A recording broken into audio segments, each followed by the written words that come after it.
आज 26 जनवरी यानी गणतंत्र दिवस है। इस दिन हमें कॉन्स्टिट्यूशन यानी संविधान का तोहफा मिला।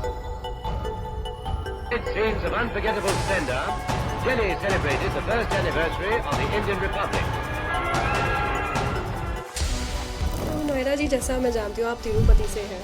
जब आप 10 साल की थी तब वहाँ का माहौल अलग होगा, गलियाँ अलग होंगी, आपका घर अलग तरीके से होगा। उस टाइम का कैसा आपकी ज़िंदगी बीती उस टाइम? उस टाइम पे जिंदगी के ये हाल थे कि लड़की जैसे पैदा होती है तो लड़की का कोई अधिकार ही नहीं है, क्योंकि लड़की बाहर नहीं निकल सकती, स्कूल नहीं जा सकती, पढ़ाई नहीं पढ़ सकती, एजुकेशन नहीं कर सकती। इस तरह की बातें मेरे दिल पर बहुत बड़े दबाव डालते थे। तो ये लीडरशिप आपके अंदर कहाँ से आई? सच्ची बात तो ये है कि लीडरशिप बनना, लीडरशिप क्या होती है, आज भी आप पूछ रही हो तो मुझे नहीं मालूम कि लीडरशिप किसको कहा जाता है। जब मैंने कॉन्स्टिट्यूशन पढ़ना शुरू किया और कॉन्स्टिट्यूशन में मैंने देखा कि काले गोरे को एक ही रेट है और हिंदू मुस्लिम को एक ही रेट है और किसी को कोई बड़ा नहीं है, कि आज का दिन हिंदुस्तान की आज़ादी बनी गई ये दिन है।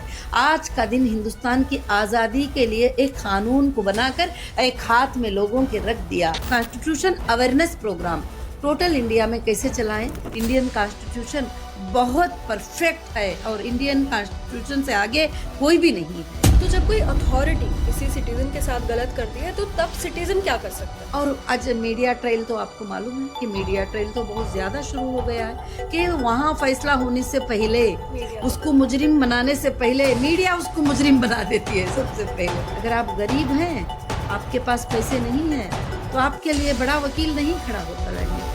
सरकारें बदलते हैं, आज एक सरकार होती है, कल एक सरकार हो जाती है, 5 साल के बाद, परसों को 5 साल के बाद एक सरकार होती है। कॉन्स्टिट्यूशन 70 साल से चल रहा है।